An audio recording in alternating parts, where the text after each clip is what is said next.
Welcome you this morning from the state of Pennsylvania, the city of brotherly love and sisterly affection.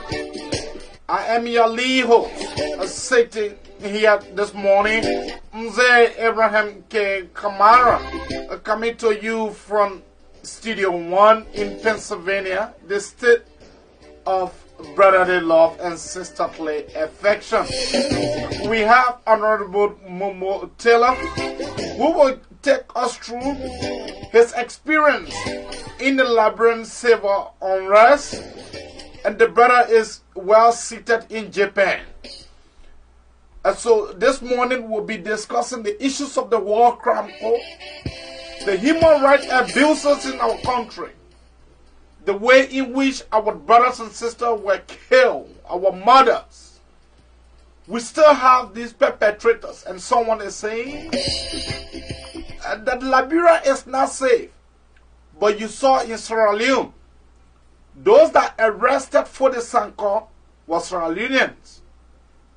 Those that took him to prison were also Sierra Leoneans. They were not Nigerian soldiers.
So we have with Honorable Momo Taylor from Japan, a doctor, yes, indeed. a Liberian, a man who had a play-by-play understanding of the Liberian civil unrest, the senseless war that we fought, killing innocent people, murdering them, opening the stomach of pregnant women in the name of liberation. But we are asking them to go to the War Crime Code. Let President Weah have the War Crime Code established in our country. Don't worry about where the money will come from, where the soldiers will come from to arrest those murderers. And so we have with our Honorable Momo Taylor, who would give us a play-by-play description of his life, a young doctor who have decided to invest in mechanical engineering. Honorable Momo Taylor, good morning. Good morning, Ambassador Kamara. Thanks for the opportunity this morning to have me live on your show. I think it's a worthy cost to see a young man like you, after the academic struggles, go to the U.S. and be able to have such an establishment, and that the show is gaining momentum, and people are just wanting to always participate and give their own opinion relative to the development of Liberia, precisely. So thank you very much. Who is Momo Taylor? Are you one of the Taylor? Realistically, normally I always come across those questions. Maybe the connection to one of the Taylors maybe is backdated from maybe in the 80s or maybe in the 60s or in the 1800s. But up to my little understanding, that my name came as a result of my great-grandfather, Chief Momo from Lofa County, who came down and born me by his other wives in Bomi. And so I then was born in Bomi County, and I grew up in Bomi County with my mother. And then I came up just as that from the background of Lofa County to Morovia, to Bomi, and then later to Morovia. So connecting with the tailor that is currently here, well, I don't know, because I'm still trying to investigate that historical trend of that tailor connecting to that tailor. So can't really be precise to tell you realistically that indeed I have some level of nomenclature connection to the popular tailor. Take us through your profile. Who is Momo Taylor? Where have you got your academic, experience, and are you where you just told us that you're from Lofa? So give us a clear understanding professionally. Who is Momo Taylor? Thank you very much. Momo Taylor is, like the name goes, come from precisely Oakland Clay District, Bomi County, District number 1 in Bomi County, the former district of the Speaker Ellis Taylor. Currently, I am a young man from a family of 5 persons, precisely 2 brothers with 2 sisters, including the 5. My mother and father are all Muslims, and precisely, and I'm married. I have a beautiful wife.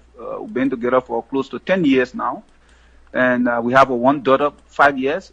She graduated from, I took my wife from the College of Science and Technology, TJ Arafogna College of Science and Technology. During our struggle days in our University of Liberia, we understood that indeed we were struggling together, so we met, and then we dated for some time. Later on, we got married, and then we've been together all along, and then finally we are moving strong. And then I also taught from the background of academics. My first studies was in mathematics. I got my first bachelor degree in mathematics. I graduated magna cum from the University of Liberia in mathematics. And then later on, I started to pursue a second discipline of bachelor in mining engineering, which I completed up to my departure to Japan. And then later on, I was opportune to join the car doing the internship programs. I started in 2008. And in 2010, I got transformed to technical assistant later on, and due to my fast starting, I was being given a course to study in geophysics, petroleum, and then I went to a program. It went through up to 2012, 2013, 2014, and then I got knowledge in petroleum geophysics, and then with specific emphasis in seismic data acquisition and then seismic processing, understanding the location of the crude oil beneath the earth's surface, specifically in the deep oceans. So with the help of Dr. Maurice Kopo, I got good training and practical knowledge relative to formation and the reservoir analysis of the oil and gas sector. And then later on, and in 2015, late 2015, Nokai came to a standstill due to some political fluctuation. And then we as technicians were victimized. They couldn't pay us any longer. They don't have money to pay us, so we needed to be on the standby while they worked towards rejuvenating the strength of the company. And on the honor tune, Noka was honored tune by political activities, and the individuals went there and then just who went there as pro bono later on, squander all and destroy all of our resources. We could not get paid. So we came back home, and then I decided to put more attention to my work that I was doing before going to Noka. That was activism, peace work, to just make sure, train young people, tell them about the significance of sustaining peace in Liberia.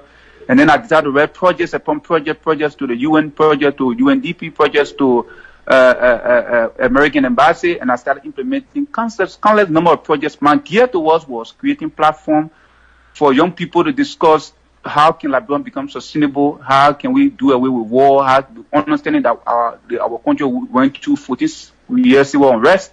Some of us were directly almost to be victimized. Standardly, you want to be hearing the voice of terror. But our God will have it. We managed to leave that paradigm of the society military activities, and then where we came to now was to be able to make sure that we keep pushing the platform to our young brothers and sisters who were victimized, who were traumatized, who could not go through the proper process of the NCDDR program, the National Commission on Disarmament and Remobilization, Demobilization, and Reintegration process, So we thought to fill in the gap to help them to be able to integrate those young brothers and sisters to society by forming an institution called Young Ambassadors for Peace to the Family Federation for World Peace. Later on, we started commissioning cross-section of young people. We were able to also fertilize that institution in the 15 political subdivision of Liberia, where we got coordinators, county coordinators, district coordinators, trained, educated, and then to move the platform. So we've been running a lot of platforms related to peace. All our life have been to peace, peace, peace. But one thing, Ambassador Kamara, like I used to call you on every camp of Chinese scholars, to be frank with you, whatever you do in life when it comes to volunteerism, it's good to do it with commitment. God will always see you through, and there will always be a reward, especially from wherever faith you find yourself. Whether Christian, whether Muslim, God or Allah will always give you a good result. So when Nokat victimized us and felt that we could not take pay any longer, what I did was to be able to look for other opportunities that would enhance my capacity and change my direction, because during geophysics at the time, we realized that only Noka could employ us. And because of Noka's situation at the time, we said, well, then life could not just end up out there. We needed to keep moving forward. So if we went on e-mansion, saw this opportunity scholarship for Japan, and that was in early 2016, advertisement. And then I decided to take the challenge. It was about 24, 26 pages application form that we needed to fill in. So I started my wife and later on I told my wife, Sudi, this application process is tedious. Let me go ahead. Let me proceed this process, and then later on, maybe as God will have you, I will find opportunity for you to join me. You know. So I started. We were 197 persons that applied for that scholarship in Japan to come to Japan. First was masters. So we applied 197 persons, and then it needed a long-term vetting. It took about 5 different stages to vet young people to be able to make the components of society to be able to meet the Japanese taste, because Japanese are very fair, straight and transparent people. So the government wanted to get involved into the vetting process, but the Japanese government said no, they themselves wanted to take care of those, and then they would just furnish the government with detail, and then the government could do the interview relative to joining the team of experts that came from Japan to go to Liberia to do the interview. So out of 197 persons who applicants, the number that was selected to go for the test, the TOEFL test or the Japanese standard test, were 10. So I was among the 10. So went for the test. They taught me how to build our equipment. They are experts from Japan. They did the setup and everything. We took the test. Out of the test, we became one of the leading person victors in the process. We were the fast-sighted person and that passed it in both the mathematics and English. So we got set up to come, and then we went for, out of the 10, we were 7 that passed, but I was the first. So we went for the interview, the 7 person, and then with 9 panel. I mean, we have about 4 Japanese, the Minister of Foreign Affairs, but then with Manjon Kamara, the Minister of Education, with Councillor Wonder, and then Honorable Wonder, and then we have 2 persons from investment commissions, and then 1 person from Nuka, and then from there 4 persons from Japan, 4 Japanese. So we had an interview, the panel of 9 persons, and then out of the 7, I was surprised before reaching my house. I received a call from one of the interviewers. Said, "Oh, Momo, yeah, you are very smart, eh? Congratulations for us, for me, myself. My recommendation is you." So I knew that I was converted. I was successful to go to Japan, to come to Japan. So after 1 week, I got notified that, "Oh, congratulations, Momo, you were successful in the interview, and you moved to the 4th stage. The 4th stage was the medical." So they had their own doctor that came from Japan to do our medical. I went to the doctor from Japan, do my tests and everything. And I got to having my brother and sister, I was informed that I was only president. So I was taken to the president to be introduced to the president, and that indeed I was the only person selected out of the 197 applicants.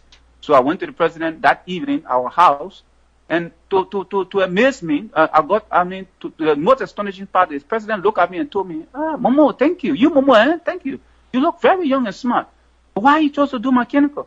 I said, "Yeah, I chose to do mechanical because most of the rigs that drill on our territorial water are 3rd generational rigs. They are not rigs that meet the standard of territorial drilling. So on the basis of that, I need a librarian need to have a mechanical idea to really investigate those rigs that come to drill. Because to drill and don't have discovery, to drill to also have rigs breaking down 24 hours, we need to have a librarian expert who understands the issue of the rig maintenance, rig engineering, rig mechanics." So I want to do he said, "That's my first time." He said, "Since I've been in Liberia, I've been president from 2006 to present. You are the first person I'm hearing to do mechanical. All the CVs I've been seeing, person do this, other person do that, other person do that, But I'm happy." He said, "But rest assured, when you go to Japan and you conclude and come back, pray that I'll be living, I'll be alive. I'm going to make sure that you're going to get a recommendation, even though I may not be president again, but you're going to get a recommendation for me to get a stability in life. I said, oh, Madam President, thank you. I'm happy. So I left Liberia a year plus ago now, and I was overwhelmingly welcome in Japan. And I'm currently going through the state of mechanical engineering. I've completed the academic requirements for the mechanical course, and I'm concluding I'm on a very terrestrial research. I should be doing internship with Toyota, Mitsubishi, and a list of other companies on understanding diversity. And now I made I made some travels around territorials to understand the different formation and my research in gear system evaluation and rig analysis.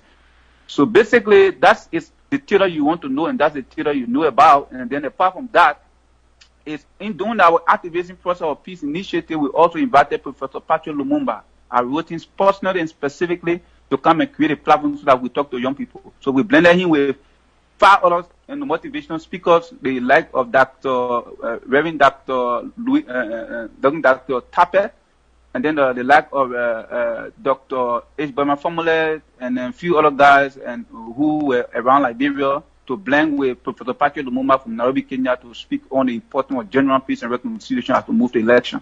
So before the election process, we did a lot of groundwork. We trained young people. We talked to young people. We visited 15 counties.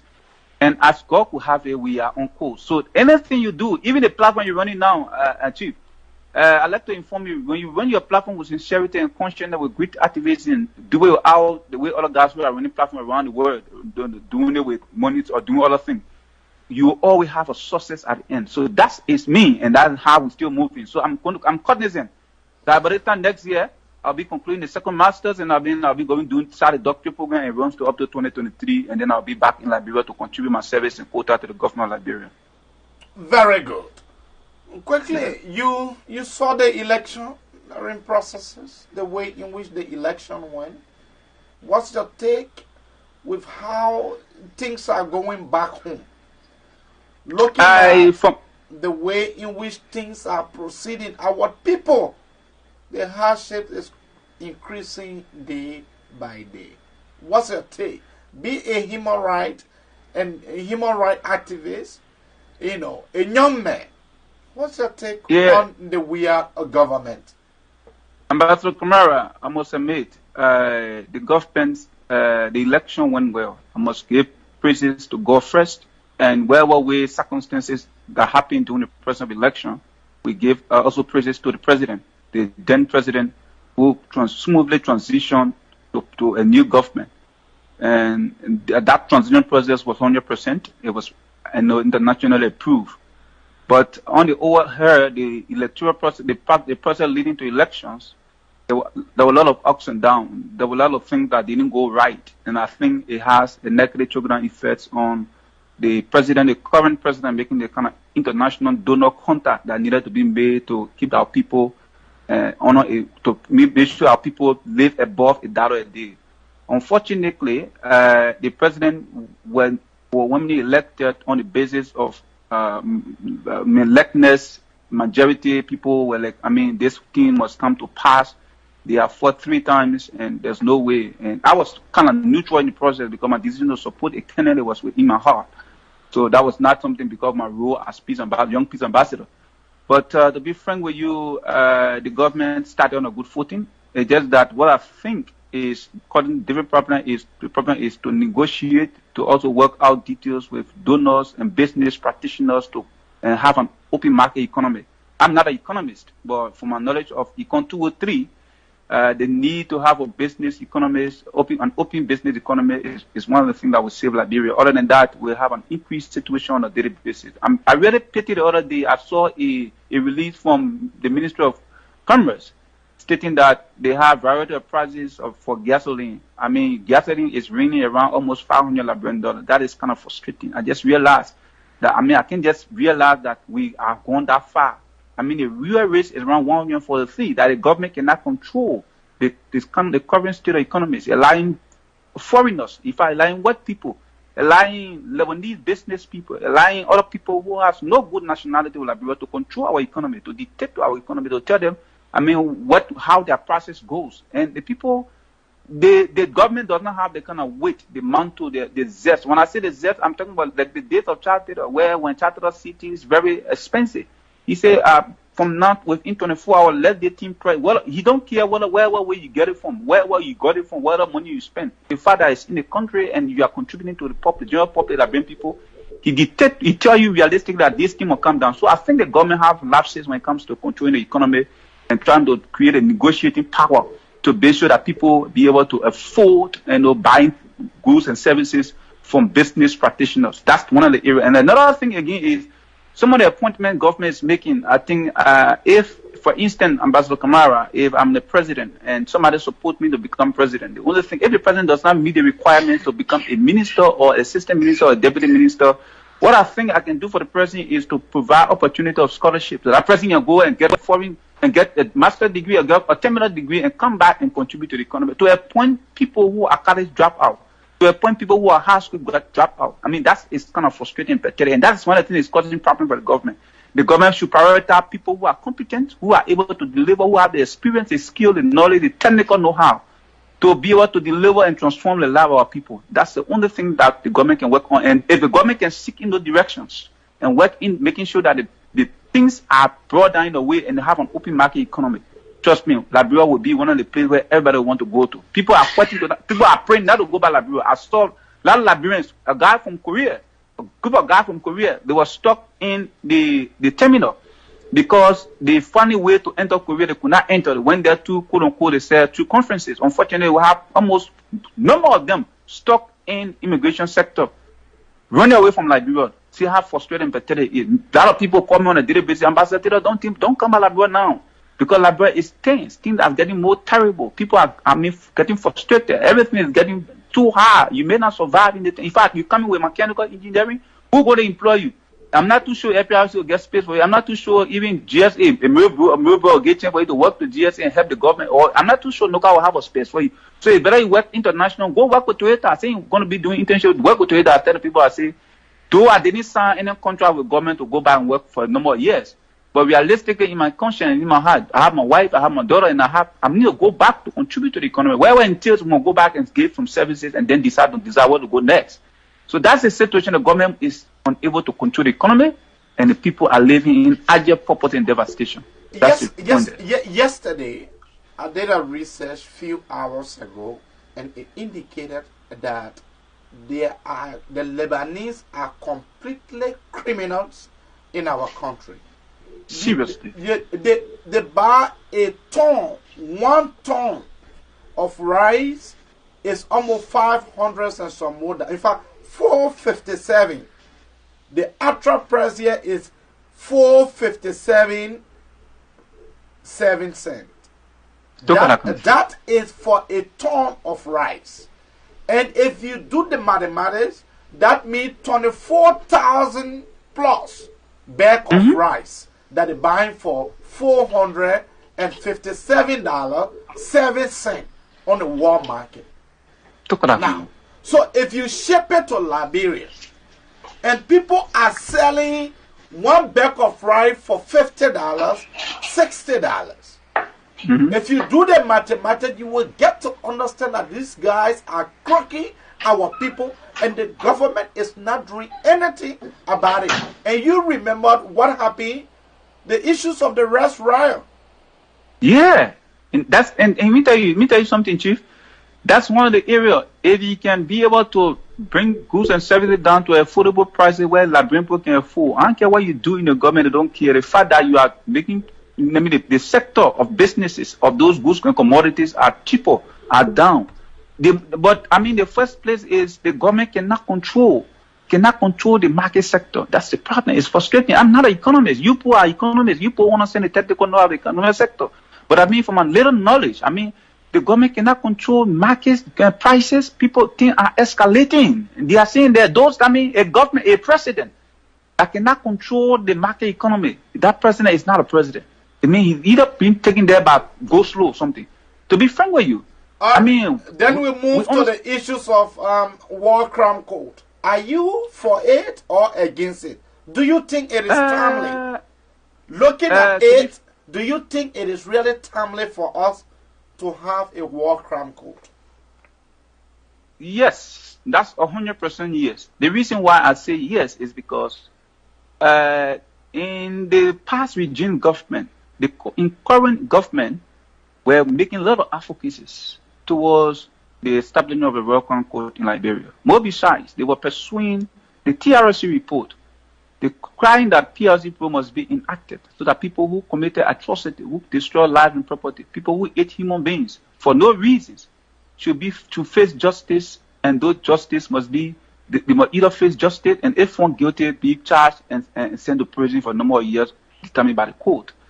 So in my ingenuity and in my opinion, I think it's timely. This is the time. In the midst of the hardship economy, I think the government can begin to discuss the issue of the War Crown Court and seek international opinion to the full establishment of the court. Other countries did it. Sierra Leone did it. Few other countries that I know about did it. And today, people who committed atrocity are placed beyond bar. Those who went through the process were vindicated on the basis that they were found not guilty. But I think the cry for people is overwhelming. And more besides, I was in Liberia, I implemented a project for the mass graves. To be frank with you, Ambassador Kamara, I was one of the first initiators of the mass grave Memorial Day activities. That was a project I won from Omeo.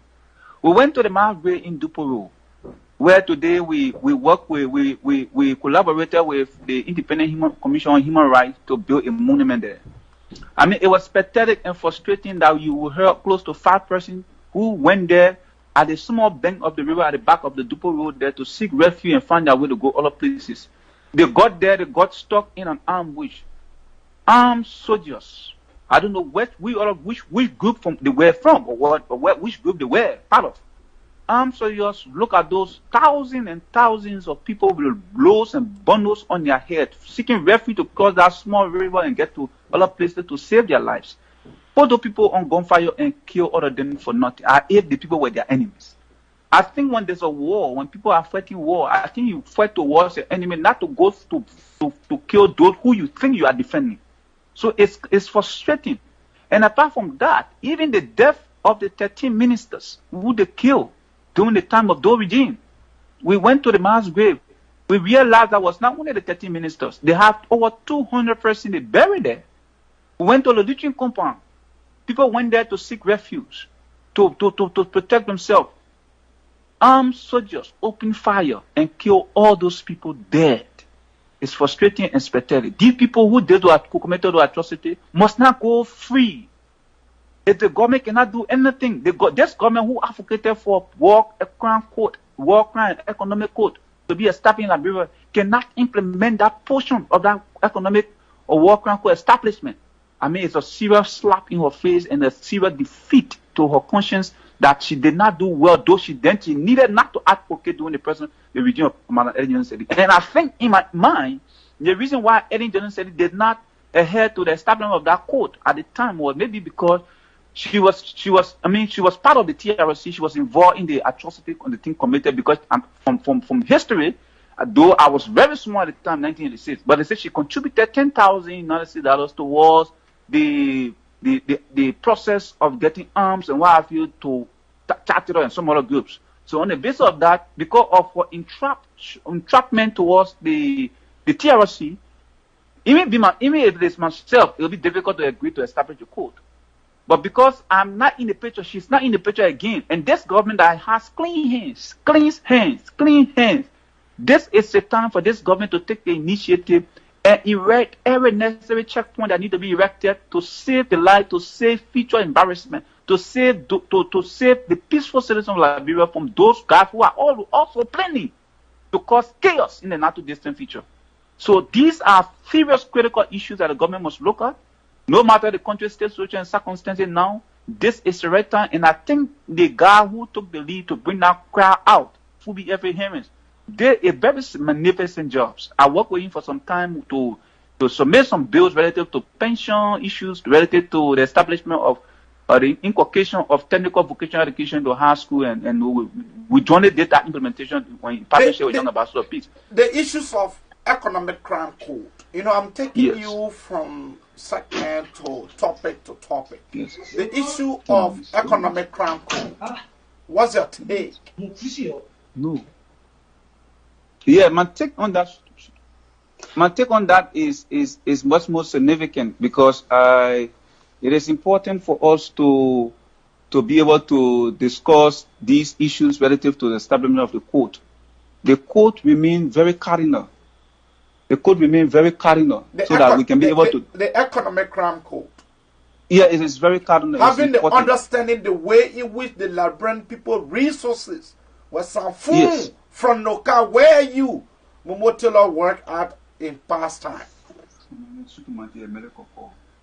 Just 10 minutes. Quickly. Yes. Yeah, quickly. Relates to that. There are critical issues that need to be discussed. These are issues that we shouldn't let. The establishment of the code is long overdue. We need that code to be established. We need to discuss the detail of the codes, how it's going to be structured, and we need donors to make contribution towards that establishment. Apart from that, the resources of our country, NOCA to be realistic with you, if you ask me a question about NOCA, I'm prepared to give you 100% answer. NOCA raised 400 million just between 2011 and 2012. 400 million just from the oil and gas sector without the process of extraction of crude and selling of crude in the international market. Just by the selling of data, allowing people to go to Houston TGS to view data, allowing people to come and just see the territorial water. NOCA raised 400 million. And also that 400 million raising got increased during the time of Christopher New Year. Let me tell you something. I see people, no more than time can criticize Christopher New Year for nothing. Christopher New Year was one of the saving arm of NOCA, was one of the saviors during the time of the regime of Mana Ejin Sedi, who stood tall against Rahul Sedi's action to deflate the economy. He fought until Rahul Sedi had to go behind him, use cyber barriers to destroy him. These are things that when we think about and we see people criticizing the sector, we feel very pathetic and frustrated. Because the problem there is we were on a barefoot trajectory to establish, to ensure that the economy grows faster from the arm of the oil and gas sector. Unfortunately, the Madam regime tilted the whole thing negatively and reflected NOCA to be a dump site. Today, NOCA has been able to lay aside all those great technicians, people who have degree in petrophysics, people who have degree in petroleum engineering, people who have degree in geophysics, people who have degree in oil and gas, energy, economy, and what have you. Today, their skills, their ability has been laid aside. They are all passing, parading in the streets corner, frustrated, devastated on the way they were being treated by NOCA. Today, someone can get employment because their qualifications are beyond all the sector that should be employing them. This is why they are just like fuming. I know a guy who went to Italy. He got a master's degree in petroleum engineering. He's one of the first exploration geologists of Liberia. Today he came back. That guy is frustrated. That guy is, you are Taylor. That guy is down and sitting. Cannot get anything for the last 2 years. I know a guy who has a doctorate degree in petroleum geophysics, Dr. Maurice Kopo. Today he cannot get work because he did geophysics. No country, no sector could easily employ him. And he loved his country so much he refused to go back. So he had to go back to be teaching. These are for we know the guy who called Felix Samuel. I think you know Felix Samuel. Felix Samuel from University of Liberia.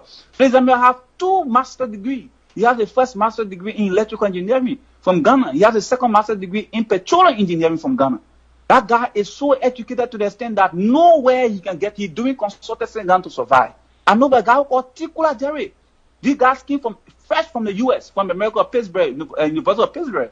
Very smart young guy. He has a degree in petroleum engineering with specific emphasis in petrochemistry, geochemistry. These guys are sitting down, Josh Gunter, in the light of the list, any list. They're sitting down. NOCA is there, has reduced the staff dramatically that it can't count 20% at NOCA. You have the guys frustrated. They can't get a job.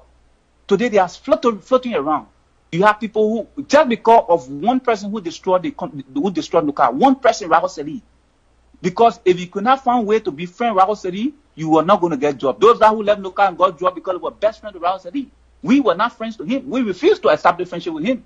We refused to visit him at his house. We refused to go to OSA to his office. Today, these guys, those who took those decisions we are out of job. We could not get an appointment after NOCA. We cannot even get a space of consultancy. We have to fight to change our career into a marketable career where we can survive, so that we can be able to keep our family moving strong. So that's the kind of way we see. So the establishment of the code, economic code, will bring to justice. Even if there's a madam is involved, let you go justice. Even if it's Rowsadi involvement, then you go justice. Those guys, Prince Johnson, who is paraminating like Dima God, a record scientist for Democratic, who ate human being raw, who kill, who look at human being and chop human being for nothing, must face justice. More besides, those guys who call themselves born again, who think they are transformed, must face justice. These are frustrating situations, and we shouldn't overlook it.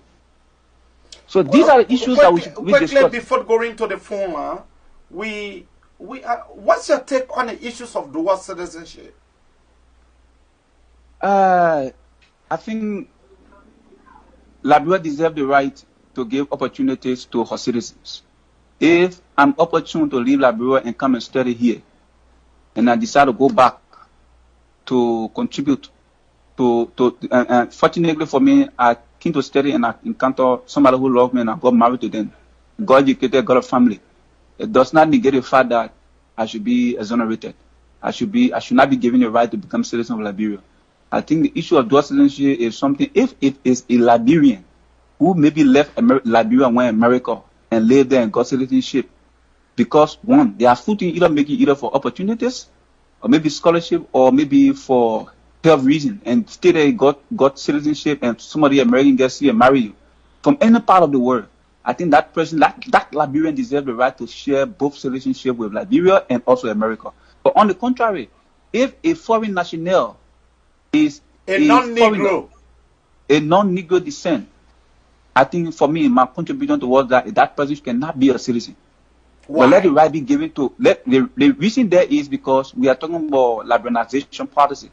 Things are getting difficult. Things are getting difficult now when the things have not really been passed into law. It's getting difficult now. Things are getting more difficult than ever before in the midst of not accepting the dual citizenship. What happens if the dual citizenship is launched out and these Negro descent are given the right to become citizens? There will be more chaotic than what you face now. So I think the right to that is, let's open it, let it work out. That should ability be worked out to be able to ensure that things go on concomitantly. If you are listening, he is Momo Taylor. He is phoning us from Japan, and one of Liberia's finest who have decided to invest in mechanical engineering. Keep your call coming on 215-594-6133. And Momo Taylor is here to answer all of your questions regarding to what his take on the issues of the War Crime Code, Economic Crime Code, his experience when it comes to massive corruption. Momo, this government, President Weah worked in the past government, including the current Minister of State, Nathaniel Magay, who worked, but then he worked as assistant minister in Ellen Johnson Sirleaf government. How can we say that the Ellen Johnson Sirleaf government was corrupt, but these seditionists who are now at the rim of power are not corrupt? Well, I'm not a too grounded politician, but to be frank with you, corruptions just by the action, the initial action of Nathaniel Magay speaks volume. And when I saw a post on the social media the last time about Nathaniel Magay taking a loan of $200,000 from the bank, it sent a singular. It sent a singular in that there are more things to be done more than that. So the government, who happened to be Josh Weah, who claimed to preach poor government policy, must take precaution and must ensure that if those kind of individuals are catalyst to the destruction of his government, must be rooted out and placed aside. And apart from that, there are people who are preaching messages. To be frank with you, if the president identified that somebody in the next 6 months or 1 year of his tenure, and if he identified that the president will have a serious stigma to destroy his legacy as Josh Weah, or also as president of Liberia, he must ensure that person is taken out of the sector. We must not be able to do things that will reflect negatively. We must do things that will reflect positively in the atmosphere of genuine peace and reconciliation. The corruption issue is not a one-day show. It's a long-term history thing. People who got corrupt, I saw people who were persecuted during the city. People. All right. We have our first caller. Yeah. Caller, what is your name and where are you calling from? Welcome to the Abraka Talk Show. Oh, my name is Christopher Tobasi. I'm calling from Fargo, North Dakota. Quickly to the issue, we have Momo Taylor, Ambassador Momo Taylor. Mr. Taylor, I want to say thank you, Ambassador Taylor. I want to say thank you this morning for your time. You know, you went in depth into the subject matter, you know, and you gave us a lot of information. But here's my concern. You know, the guys behind the war crime court are against dual citizenship. It was the same guy that was going from marketplace to marketplace in Monrovia and giving wrong, misguided information to the people of Liberia concerning the dual citizenship for Liberians in the diaspora. You know, for me, let's say I got my children, I got my family in America, I got my brothers and sisters who are American citizens and also want to get dual citizenship so that they can carry their talent and expertise to Liberia to help this government be better off. So on the one hand, they are advocating for war crime court, but then they are against dual citizenship for their own Liberian brothers and sisters who people like. Yeah, I think if I listen to him, I think the advocacy that was being made by the lead person was Fubi Abraham. The advocacy that Fubi Abraham was making did not say that Liberians in America must not get dual citizenship. The advocacy was on the issue of non-Negro descent. So just to make that correction, because I was part of the beginning process of that conversation from Fubi when you made that when you were making that advocacy. The advocacy was on the basis of non-Negro descent, people who are not born citizens of Liberia. It's not about people who are citizens of Liberia and citizens of America. No, that was not the situation. Yeah. All right. Quickly, I try to do some mathematics here. If we're looking at the issues of Nathaniel Miguel, 200,000 loan, and he is making less than 7,000, that means if even he is making 7,000, look at this caller. Caller, what is your name and where are you calling from? Welcome to the Abraka Talk Show. We have Chief Momo Taylor from Japan. Yes, how you doing, buddy? How you doing, buddy? Yeah, good. Your background is very, your frequencies line is very bad this morning. Can you quickly change your location? Yeah, I was monitoring you, but I just turned the monitor off, so that should be okay. Okay. You're much better now. Quickly to the issue. I believe if I did follow well, because I just got on, but I tried a little bit, digest some of the conversation to see if I can be on course. I believe we are talking about dual citizenship and as it relates to Liberians in the diaspora, and am I right? Thank you. He will respond to that when it comes to dual citizenship to Liberian. Is that your question? No, I was just asking where we are right now because I've been monitoring and I heard the last discussion. I just joined the show about 20 minutes ago, and I've been monitoring the discussion, but I want to know the topic, what we're discussing, so I can... Oh, okay, just listen. We've been discussing varieties of issues this morning, ranging from corruption and human rights violations and what have you. But look at this one. Caller, what is your name and where are you calling from? Welcome to the Abraka Talk Show. Okay, this is Fred Sodom. I call from Des Moines, Iowa. Fred, how you doing, Chief? Yeah, I'm doing okay, baby. Quickly to the issue, we have Momo Taylor on our line from Japan. Yeah, good morning, Ambassador Momo. Good morning. Many thanks to you guys for the show, and I also extend my thanks to Momo for his clear expose when it comes to issues in our country. But what my point would be on the dual citizenship. The issue about the dual citizenship is something that need to be clearly studied. And as you all know, we're part of the United Nations, we're part of a lot of organizations in the world, and Liberia have been signing a lot of treaties. So I think we need some foreign experts and other people who will clearly look at the dual citizenship. If it is timely, we'll go into it. If it is not timely, and then we'll go into it, because the clause in our constitution denying non-Negro descent already sound racist. And then coming back to say, oh yeah, we maintain that clause, but we'll come back and say Negro descent can hold a dual citizenship, or Liberian can go and be a dual citizen, or non-Negro descent can be a dual citizenship, might also sound discriminatory or racist in some states. So we have to study it very well. If we're ready for dual citizenship, we get into it. If it is not timely, and then we just like go. The issue about people arguing that, oh yeah, we came to America, once you're in America, if I'm a citizen and I want to move back home, I have the right to proceed the same procedure and go and renounce my citizenship and be only Liberian citizen and go right back to my country. So not because I'm a citizen of America, it also stops me from being citizen in Liberia. I also have the right to renounce my citizenship if I want to pledge my loyalty to Liberia all time. America is not going to deny you from renouncing your citizenship.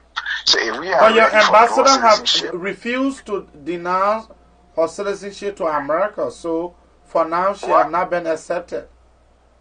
What? The Liberia ambassador to the U.S. Presented, and her letter of credence had not been accepted, reason because she is an American. Oh yeah, that's some of the people who don't have loyalty to the country. You can't be a citizen of America at the same time foreign ambassador to America. So all she needs to do is to go through the process and go and renounce her citizenship. She said no, she's not willing to denounce her American citizenship. Oh yeah, but then all she needs to do is to leave the station and let you come in. So I always hear people arguing that, oh yeah, I went to America, I got opportunity in Australia and other parts of the world. Every immigration system allows you to denounce or renounce your citizenship. So you have the same right to go through the process. I'm ready to pay loyalty to my country.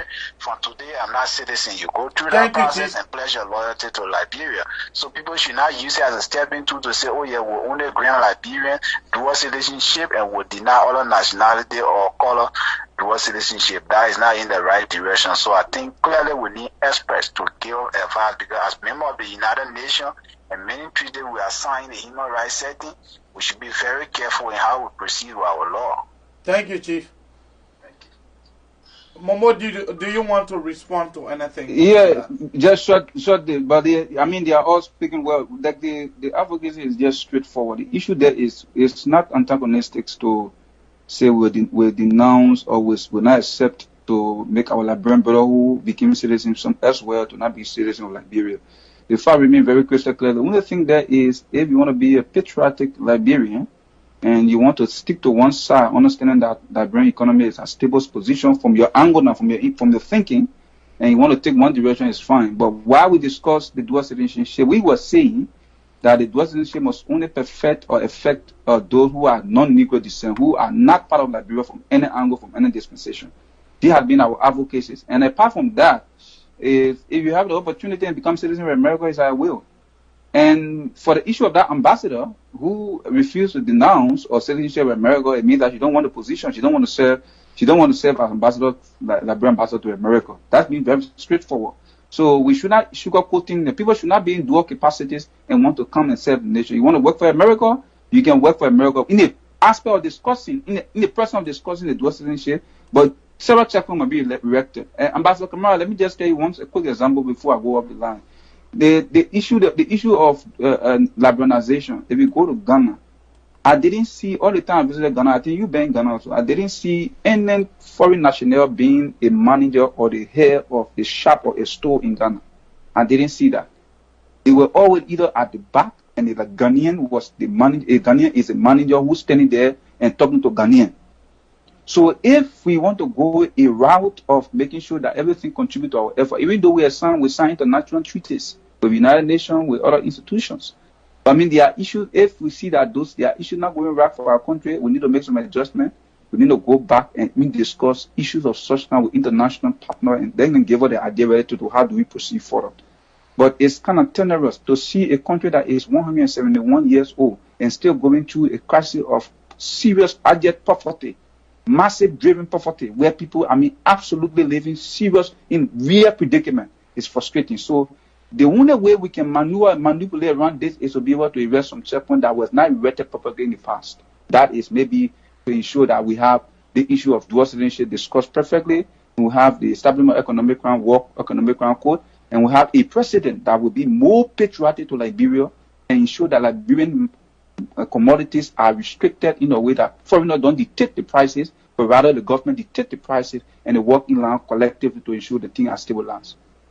So quickly, the issue of war crime code, we have already talked about that. Do you have any other issues that you think you want to share with the Liberian people, with our audience? Yeah, the audience, the only issue here is about the STEM education, the science, technology, engineering, and mathematics. That is something the government must prioritize. Too long now, we have the University of Liberia running without basic disciplines and programs that will provoke other young people to do those disciplines. So we want to ask the government of Liberia to focus into encouraging young people. We're not saying that other disciplines are not important, but if you look to the queue of people who are graduating from University of Liberia every time, you notice that the business college always top 100% of the, and not much job is being provided in the sector. You can't get limited people access doing the sciences and engineering, and then the country continue to strive. Love for you right there. We have a caller on the line. Caller, what is your name and where are you calling from? My name is Jesse Jana. I'm calling from Philadelphia, Pennsylvania. Quickly to the issue. Yes, I really want to just touch on two points there, more especially the war crime code and also the dual citizenship. I want to start with the war crime code. The act for me, what I believe is that if you get two kids and the oldest one is doing bad, and you let him or her go just go with it without any kind of chastisement or without any kind of punishment, the next child who is right after that going to also follow that bad behavior. So the ideology behind the whole war crime code is to prosecute those who have stolen from the past government. And that will also make the incoming government afraid, or government officials afraid to do the same thing, looking at it that if they do it, the same thing, the same punishment that was given to the past government official will be given to them. But if we let it go and just flow like this, nobody's going to be afraid to do anything, because they're going to say, oh, Minister Johnson was there, he stole his own, nothing happened. I'm Minister Cooper, so what will happen? Ain't nothing going to happen. So we got to set a precedent. We got to start somewhere in order for people to be able to understand that if you do wrong, it will not go unpunished. You have to pay the consequences of your wrongdoing. Now we come to dual citizenship. My own thing is that, well, most of us being away from Liberia, but we still contribute to Liberia in many ways. Most of all get businesses going on there. Most of all get homes that we're getting. Most of us taking care of the family down there. And if we come here, it will opportunity to come here and learn. If we can go back home and help to build a country, I don't think that should be any problem. And looking at it with other people who are now on Negro or who are now on descendant of Liberia being a citizen, this is the problem. Listen, I spent 8 years in the Africas. And my brother and I had a marquis, which is a shop people who in Africa will know. And we're not allowed to have an ownership, which of course was 100% of our money. But we got to bring in somebody who was a warrant to serve as the real owner of the business, and we were just working there, which of course the business was for us, but we're not allowed because we're not citizens of Africa. So this is something that we have to think about it. And look at how Liberia is poor already. If we start giving citizenship to the Lebanese people of other nationality, what's going to happen? Our people are poor. Those guys going to go in the whole village and pay for the whole village. The only people will... So they gave you citizenship to other country, and you black man. They gave you citizenship in white man. Why you can't get white man citizenship? Listen, you have to understand the situation. Oh, what is the situation? Let me tell you, I've been a citizen for the United States, right? Being a citizen for the United States. It can be any country. I don't want to call specific country name. But white men who they make black men citizen. Why you can make white men citizen your own? Why you afraid of? Well, no, what we're afraid of is how do we operate, how the poverty rate of our citizenry. Let me tell you something. Right now in America, people in America who are even citizens, there are certain things that they can. America doesn't even have to worry about. But why you can't put the same law in place? Put law in place that will not make them to be lawmaker. That will not make them to be. That will not make them to hold certain ministerial position. What's stopping you from doing that? So you think that if all a Lebanese man is a citizen, you think that if you a Lebanese man fighting over a piece of land, you think you will ever win that case? But the people not citizen here, look at the thing they're doing. Okay, now that goes to you. The not citizen and see what they're doing. How much more? They're developing the country and giving Liberian job. They say they're giving a green job. Yes. Oh, you don't know? No, I don't know because I'm not there. So when you say They control your economics. Well, that's my thing. I mean, you have the right to express your view, and I have the right to express my view, and this is my concern.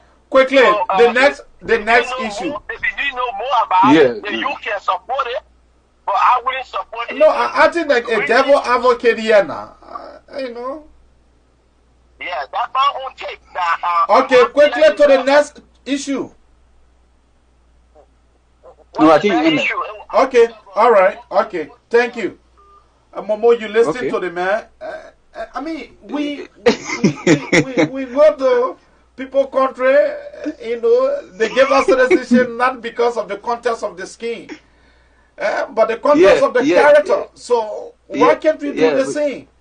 Yeah, maybe also No country that have dual citizenship that Liberia is better than. No country that have dual citizenship that Liberia is. All the country in West Africa or Africa that have dual citizenship, economically, infrastructure-wise, they are better than our country. Yeah, that's true. But maybe there are few things look at. You look at the economic foundation of the country. That you can look at the country. What's the benefit? You can look at all of road maps to develop your own road map. It's not going to just be hectic or quickly being done that way.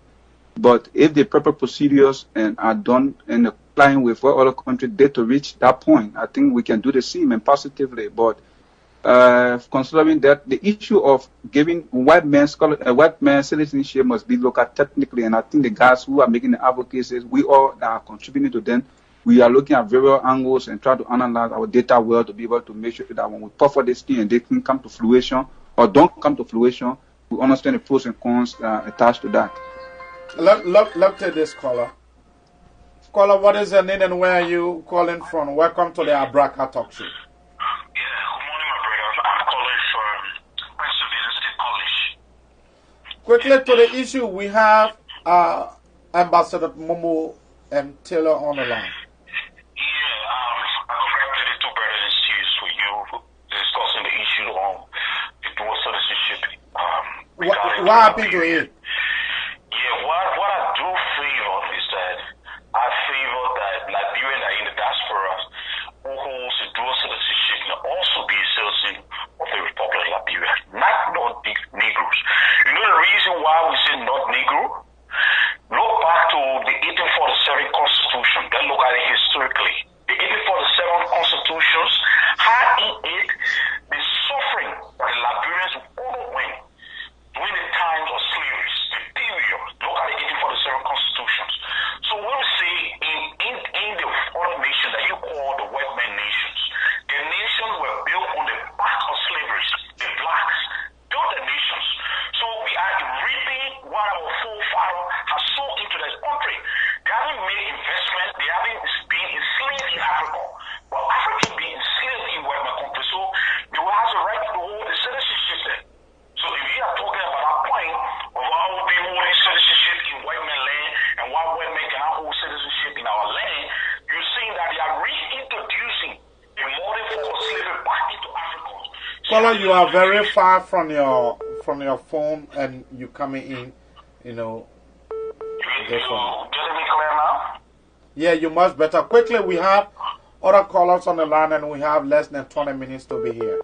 Yeah, we need to conclude because what I'm saying is that we will not accept non-Negro to be a citizen because they are reintroducing the slavery that happened before and they are reintroducing it in a modern form.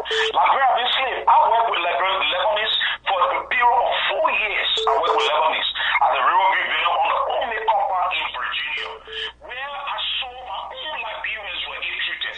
You find Lebanese, most especially the Lebanese merchants, they come with less educations. Thank you. Thank you. We'll leave you right there and take this one. Caller, what is your name and where are you calling from? Welcome to the Abraka Talk Show. Yeah, okay. My name is Mike Johnson, and I'm calling from Liberia. Quickly, you calling from Liberia. Quickly. So how much for Abraka right today? Well, they have their prices from the people are selling for $14, people are selling for $15. Yeah. Okay. Your take on the issue quickly. Yeah, quickly. Yeah, quickly. I listened to your guest and you. Thank you for the show. Mm-hmm. When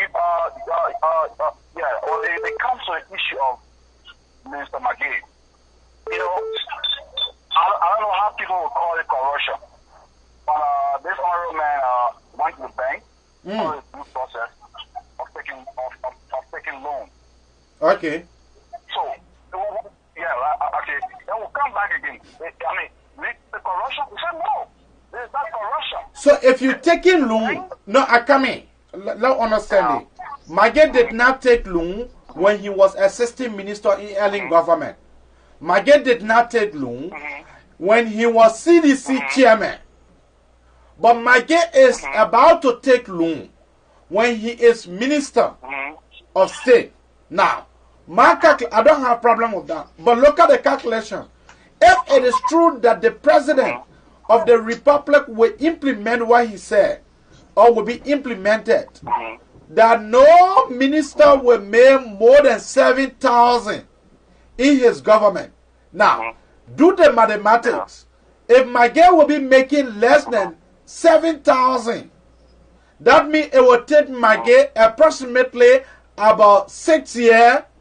That means his salary, nothing taken from on it, to take his salary directly to the bank. He not eating, he not paying rent, he not buying gas, he not paying children's school fee, nothing. It will take Maggie approximately 5 years to pay that money. Do you think it's logical to you? Yeah. Do you think that is logical? Excuse me.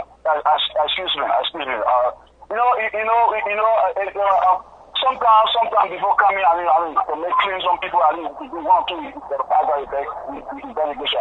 As Maggie has been a customer to this bank for so many years. Okay? He has been a customer to this bank. I'm not backing.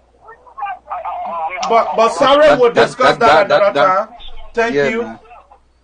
Quickly, Momo Taylor, your parting comment. Yeah, conclusively, let me extend my thanks and appreciation to you for hosting me today. And I look forward for more opportunity, more connection, more platform, so that we can discuss the development. We can discuss the development of Liberia. You want us to take this call from Liberia quickly? Yeah, no problem. Quickly. Hello. I think it's a network. Customer to that bank for so many years, okay? So it's kind of one thing. The last thing is for you to file a due process of the loan. So if someone thank you. We will leave you there. Thank you, Chief. We'll leave you there this morning and go quickly to our guest. I think unfortunately the guy who called him from Liberia does not understand the intricacy it will put on the government of Liberia, on the citizens relative to allowing such a person to take 200,000 from a bank who just entered the government, who had not had any great income coming in. To be a customer of bank for so many years does not negate the fact that he have the authority. If he divide and get that set his salary making now with that 200,000, like you said, it take almost 5 years plus. So where will he be getting all the money from? That is an act of corruption right there. Let's just not waste our time to discuss the intricacies and the nuances that what he's saying. He has no iota of truth in his discussion. So the government, if that is a signal, Georgia must be able to uproot those kind of elements from his government before they damage the government and integrity. Anybody who will show an act of corruption, whether be it clean or not clean, the fact that is corruption, we should not allow them to stay as they are catalysts to the destruction of the government of the CDC. So that should not be an issue of fatal discussion. Let me say thank you for allowing me to be on your show. I look forward to more opportunity as we continue to discuss the development of Liberia. And more besides, sorry that I'm the only person in southwestern Japan. I wish all the Liberians were here to be able to have this kind of fluid time. But you are doing extremely well. I must admit, I may not have the resources to support you now, but I'm cognizant of the fact that after the struggle, I'll be giving you a support relative to how to run that show, because these are international platforms that need to be widely coverage. That need to be that there need to be a wide coverage where other people can build up inculcate their ideas. Thank you, Chief. All right. Look to this caller that continue to call from Liberia. Caller, quickly. Loud take you. Somebody is advocating that we cut you off. We're running through to our guests, and quickly, let's just take your view. Hello? Him gone off. Sorry to say.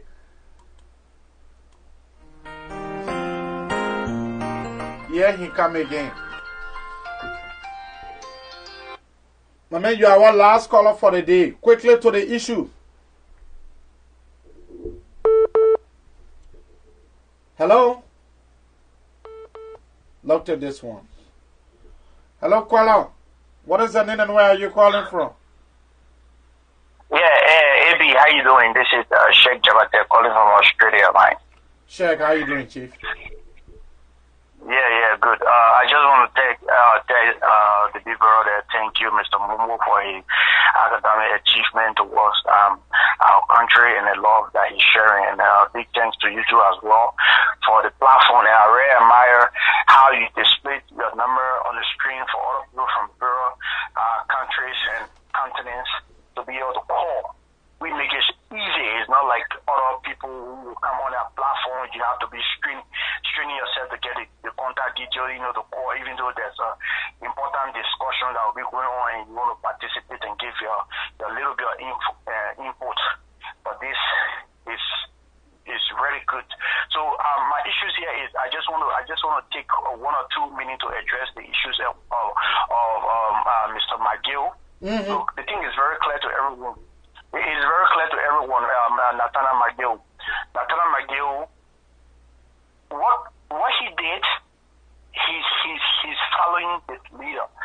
What John Weah did, John Weah demolished his home, and that's a very, very bad sound as a leader.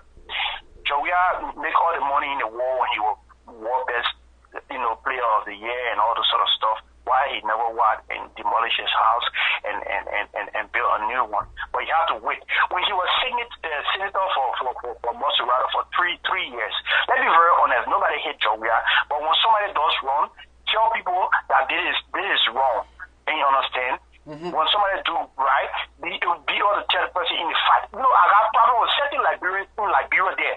When the president does wrong, they know that it is wrong, but they will come and stay quiet and be making nonsense on the phone and be talking like, yeah, the president did this, the president did. John Weah, for me, let me be very frank with you, Eddie.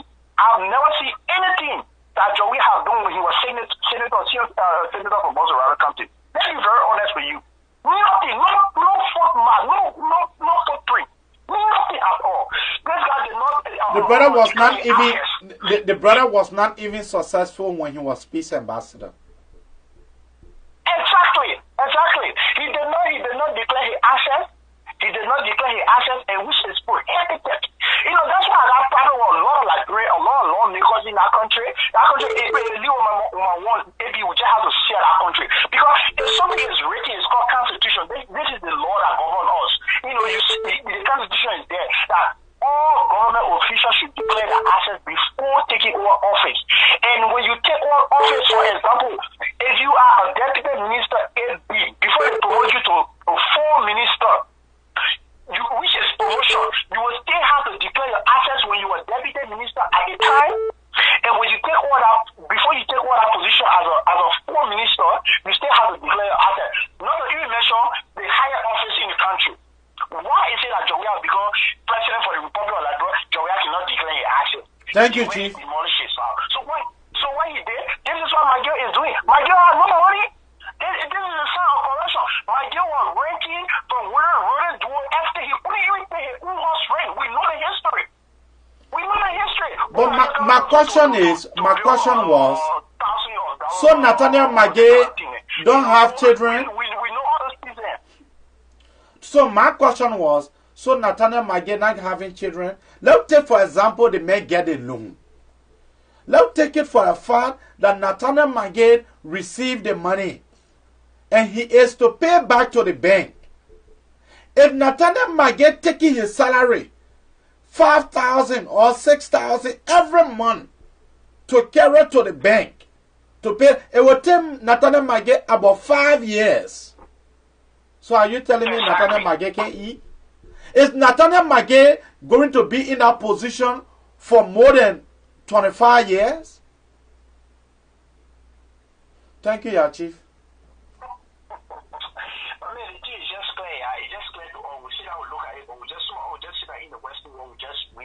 Yeah, to be very honest, we have never had a great leader here that really love that country. Let me be very frank. Because for the fact that Eddie Johnson said he stayed behind John Weah will not succeed. Let me be very frank with you people. I mean, the people say John Weah make it clear before the Labrenpo elected him that he will protect the former president. Why you gonna get problem with that? The mayor said it before the election. And the Labrenpo elected him. So what's the issue? Thank you, Chief. But you know, Eddie, I'm calling you anybody. The man made that statement. Eddie, the man made that statement when he was already elected as a president. Okay. All right, Chief. You see? All right. Now let me say this before we end this morning presentation. The issues of dual citizenship are supported 100%. But I see problem. I see problem if we only say yes, indeed, we are advocating for only Liberians that gain citizenship in different countries. I see problem. If we only are looking at Liberians that left the country to come to Europe because of the war, or who went to Australia, or who went to Japan, or Liberians that came to the United States, we say, oh, let us give their citizenship back. Then I see problem. Why? Because most of our brothers that left Liberia that were forced to leave the country, not of their own choice, some of them have gotten married to non-Negro. Some of our brothers born by white women. Some of our sisters married to non-Negro. How can you make that family? How can you separate that family when it comes to citizenship? That's where I see the problem. Some of our brothers and sisters born by non-Negro and their children are complete representations of their dad or their mother, non-Negro. So you say no, your mother will be citizen or your father will be citizen, but your mother will not be or your children will not be. Then where I see the problem. There where I see problem when it comes to the issue of this dual citizenship issue. We support it, we will continue to support it, but we want for the bill to be a united one. Let it be presented in a way that one family would not be marginalized. What would happen if Mwalimu were to rise up and see what is happening? Many times I ask myself, what would happen if Kwame Nkrumah and Patrice Emery Lumumba were to rise up and see what is happening?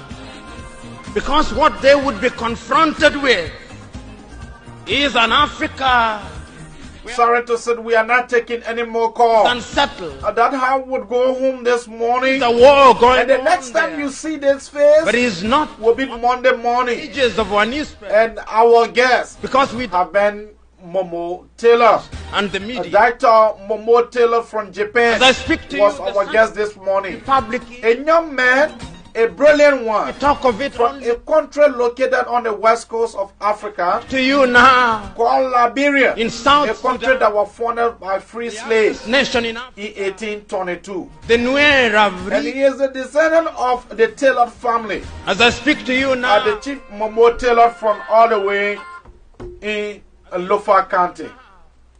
There is an But easy Momo Taylor also discussed lengthy issues here this morning. it is He not gave us a play-by-play description Samans is no better. on the issues of corruption. No better.